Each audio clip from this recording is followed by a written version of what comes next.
स्तंभ तुम्ही, प्रवाहाच्या वाटेवरील दीपस्तंभ तुम्ही, सदैव मार्ग दाखविणारे माझे गुरुजन तुम्ही, सदैव मार्ग दाखविणारे माझे गुरुजन तुम्ही. आधुनिक भारताच्या तत्वज्ञांमधील एक तेजस्वी प्रभावी व्यक्तिमत्व म्हणजे डॉक्टर सर्वपल्ली राधाकृष्णन यांच्या प्रतिमेस प्रथम विनम्र अभिवादन करतो. आज 5 सप्टेंबर डॉक्टर सर्वपल्ली राधाकृष्णन यांचा जन्मदिवस शिक्षक दिन म्हणून साजरा करण्यासाठी आज आपण एकत्र जमलेलो आहोत. डॉक्टर सर्वपल्ली राधाकृष्णन हे भारताचे माजी राष्ट्रपती होते, पण त्याआधी एक शिक्षक तज्ञ व आदर्श शिक्षक होते. एक शिक्षक राष्ट्रपती होऊ शकतो हे आपल्यासाठी अभिमानाची गोष्ट आहे. ते एक श्रेष्ठ विचारवंत, व्यासंगी, तत्वज्ञ म्हणून सर्वांना ज्ञात आहे. म्हणून त्यांचा भारताचा तत्वज्ञ राजा असा गौरवाने उल्लेख होतो. माणूस कोणत्याही क्षेत्रात असो, जर त्याने ध्येयाशी जीवन एकरूप केले आणि कार्यक्षमतेने ध्येयसिद्धीचा ध्यास घेतला, ध्येय श्वास बनला, तर खरे भरीव चिरंतन कार्य होऊ शकते. त्याच प्रकारच्या कार्याचा ठसा डॉक्टर सर्वपल्ली राधाकृष्णन यांनी उमटविला आहे. सिंहाला आयाळ लावावी लागत नाही, सिंहाला आयाळ लावावी लागत नाही, ती त्याच्या मानेवर आपोआप रुळत असते. त्याच प्रकारचे बहुआयामी व्यक्तिमत्व म्हणजे डॉक्टर सर्वपल्ली राधाकृष्णन. आज मला प्लेटो या तत्त्वाचे उद्गार आठवतात. ते म्हणतात, राजसत्ता नेहमी तत्वज्ञानी लोकांच्या हाती असावी. तसेच शिक्षक देखील एक तत्वज्ञानी व्यक्ती आहे. तर मित्रांनो, शिक्षक म्हणजे कोण? तर शिक्षक म्हणजे असत्याकडून सत्याकडे, अंधाराकडून प्रकाशाकडे आणि मूर्ताकडून अमूर्ताकडे नेणारा दीपस्तंभ होय. तसेच या महान तत्वज्ञ व्यक्तीचे कार्य स्मरणात राहावे म्हणून त्यांचा जन्मदिवस हा शिक्षक दिन म्हणून साजरा करण्यात येतो. तसेच आपल्या विद्यालयात देखील आज शिक्षक दिन साजरा करण्यात आला. आज या आपल्या विद्यालयात मला शिक्षक हे पद मिळाले, शिक्षक व मुख्याध्यापक हे पद मिळाले.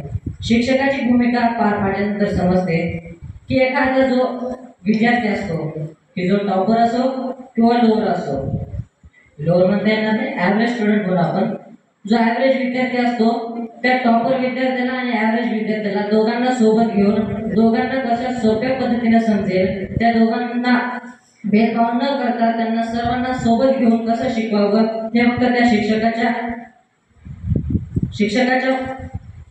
अंगी जे असतं ज्ञान ते फक्त शिक्षकाकडे असतं. की कोणत्याही विद्यार्थ्याला कमी न लेखता सर्वांना चांगल्या पद्धतीने शिकवणं, त्यांचे बुद्धिमत्ता जाणून घेणं, त्यांच्या बुद्धिमत्तेनुसार त्यांना सोपं पडेल अशा पद्धतीने शिकवणं हे ज्ञान फक्त शिक्षकाकडे असतं. त्यांची जागा कोणतीही व्यक्ती घेऊ शकत नाही. म्हणून आज जे त्यांच्याकडे ज्ञान आहे, त्यांची जी भूमिका आहे, त्यांची भूमिका आज पार पाडण्यास संधी मिळाली.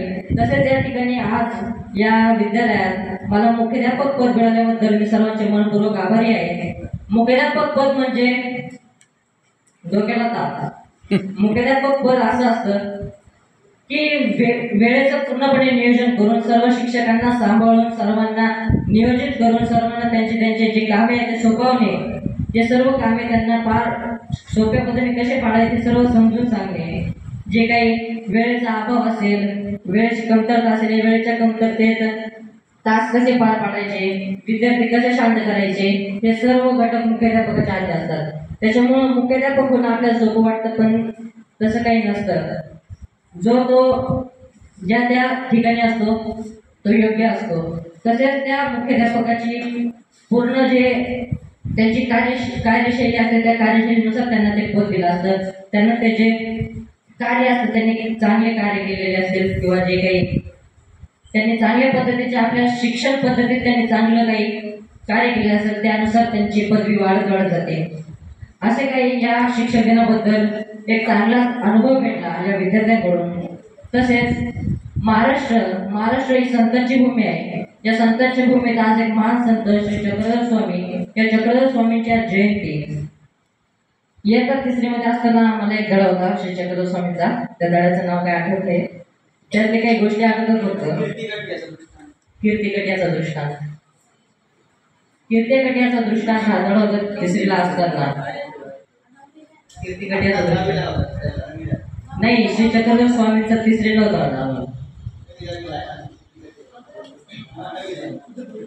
त्या धड्यातल्या काही गोष्टी आठवतात. त्या धड्यात 2 शिकारी असतात. त्या शिकाऱ्यामध्ये शर्यत लागलेली असते. त्या शिकाऱ्यामध्ये शर्यत लागलेली असते. ते म्हणतात, ज्याचा पुत्र त्या सशाला लवकर पकडेल तो शर्यत जिंकून जाईल. त्यांनी एक ससा झुडपातून पकडून आणला. ससा घाबरून पळत सुटला. त्याच्या मागे ते दोन कुत्रे ससा पकडण्यासाठी धावत सुटले. तो ससा पळत जाऊन स्वामीजींच्या मांडीजवळ बसला. कुत्रे ससा स्वामीजींनी त्या कुत्र्यांना हुसकू लागले. तेवढ्यात शिकारी म्हणे, जीजी, तो आमचा ससा आहे, तो आमच्या शर्यतीचा ससा आहे, तो आम्हाला परत द्यावा. त्यावर श्री चक्रधर स्वामी बोलले, त्या बिचारा सस्याने तुमचे काय बिघडले आहे? तुम्ही का मारता त्याला? तुमच्या शर्यतीसाठी तुम्ही कोणत्याही जीवाचा किंवा कोणत्याही गोष्टीचा उपयोग, कोणत्याही सजीव गोष्टीचा उपयोग करू नये. असे बोलून शिकारी म्हणाले, स्वामी आमचे चुकले, यापुढे आम्ही कोणत्याही प्राणीमात्राला इजा पोचवणार नाही. प्राणीमात्रावर दया करावी, कोणत्याही जीवाला त्रास देऊ नये, कोणताही जीव मोठा किंवा छोटा मानणे ही त्यांची शिकवण होती. अशा या थोर तत्वज्ञ व्यक्ती व असे महान संत श्री चक्रधर स्वामी व थोर तत्वज्ञ डॉक्टर सर्वपल्ली राधाकृष्ण या दोन्ही व्यक्ती समाजात त्रिवार मानाचा मुजरा करतो. एवढे बोलून मी माझे 2 शब्द संपवतो. जय हिंद, जय महाराष्ट्र.